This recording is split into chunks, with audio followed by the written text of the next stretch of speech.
सुप्रभात बच्चों, आप सभी को मेरी हिंदी पाठशाला में स्वागत है। तो बच्चों, आज हम पढ़ेंगे हलंत चिन्ह और उसके साथ और भी बहुत कुछ पढ़ेंगे।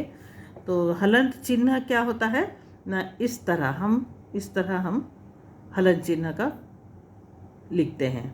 और हलंत चिन्ह का प्रयोग हम किस तरह करते हैं और उसका उच्चारण क्या होगा ये मैं आपको बताऊंगी। जैसे का है, का में हम हलंत चिन्ह का प्रयोग इस तरह करेंगे। हम का में अगर हम इस तरह लिख देंगे तो ये क्या हो जाएगा न, र की मात्रा हो जाएगा, ये गलत है। हलंत चिन्ह इस तरह होता है। तो इसका प्रयोग हम किस तरह करते हैं, जैसे हम क में अगर हलंत चिन्ह दिए तो क्या हो गया न, का आ के बिना हो गया। जैसे कि आपको पता है जितने भी व्यंजन वर्ण हैं वो सारे के सारे बिना आ के हम उसे बोल नहीं पाएंगे, या बिना आ की सहायता से वो व्यंजन वर्ण पूरा नहीं होगा। तो उसके लिए हम क्या करेंगे, अगर हम इसको वर्ण विच्छेद करना है तो हम इसे आ को हम अलग करेंगे। तो अलग करेंगे तो यहाँ हलंत चिन्ह का प्रयोग करेंगे। हलंत चिन्ह का प्रयोग करने से ये जो का हो गया ये आधा हो जाएगा। ठीक है, क में हलंत और आ मिलाएंगे तभी ये पूरा का हो पाएगा। तो बच्चों, जैसे कि मैं आपको बताई कि आ के बिना लिखना हो तो उसके नीचे तिरछी रेखा लगा दी जाती है। कोई भी हम व्यंजन वर्ण को हम अगर लिखते हैं तो आ के बिना हम अगर लिखेंगे, क्योंकि सब जितने व्यंजन वर्ण में आ मिला हुआ होता है, तो इस तरह तिरछी रेखा लगा दी जाती है। इसी को ही हलंत चिन्ह कहा जाता है। और भी बहुत कुछ आपको जानना है बच्चों। अंग और आह ये क्या है, 11 स्वरों के अलावा 2 वर्ण ऐसे होते हैं जिनका प्रयोग स्वर की तरह होता है। जैसे कि आपको पता है स्वर वर्ण 11 हैं। क्या क्या है ना, एक है आ और आ,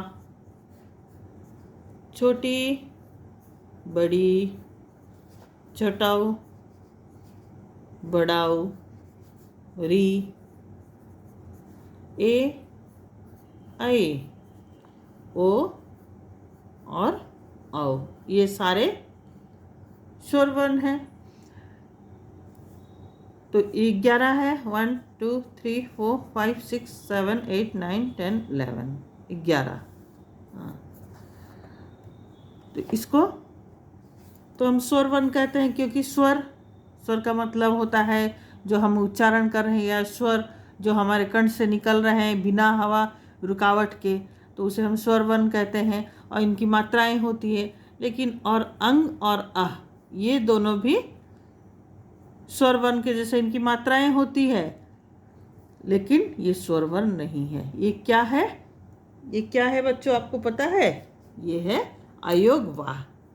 ये है अयोग वाह। अ आगत ध्वनि से इसका उत्पत्ति हुआ है, जिस कारण इसको हम कहते हैं अयोग वाह। तो ये 2 हैं अयोग वाह।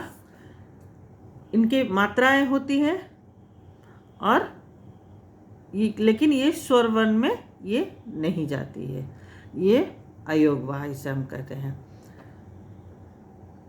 और बच्चों देखो, 33 व्यंजनों के अतिरिक्त 2 वर्ण ऐसे हैं जिनका प्रयोग व्यंजन की तरह होता है, ड़ और ढ। इन्हें अन्य व्यंजन कहा जाता है।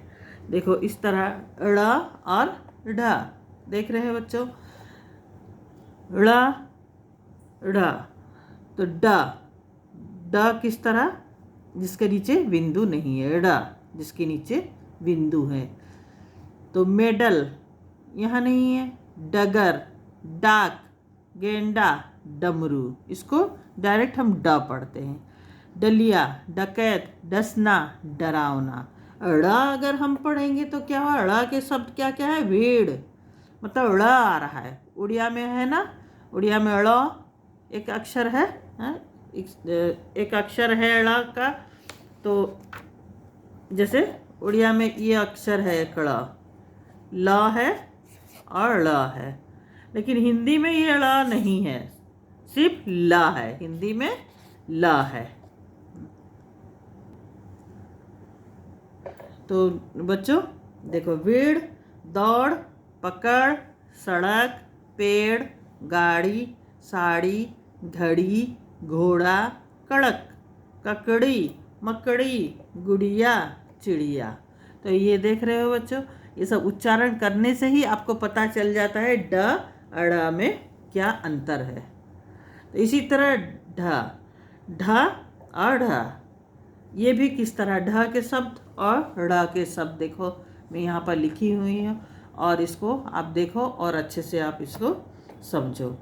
तो ढ ढक्कन, ढपली, यहाँ पर बिंदु नहीं है ढ में, और इसका ढ का उच्चारण कैसे, ढक्कन, ढपली, ढलना, ढहना, ढलाई, ढोकला। तो ढ में क्या है, सीढ़ी, पढ़ना, बढ़, चढ़, गढ़, बढ़िया, बुढ़िया, बढ़ई, पढ़ाई, चढ़ाई, सीढ़ी, दाढ़ी।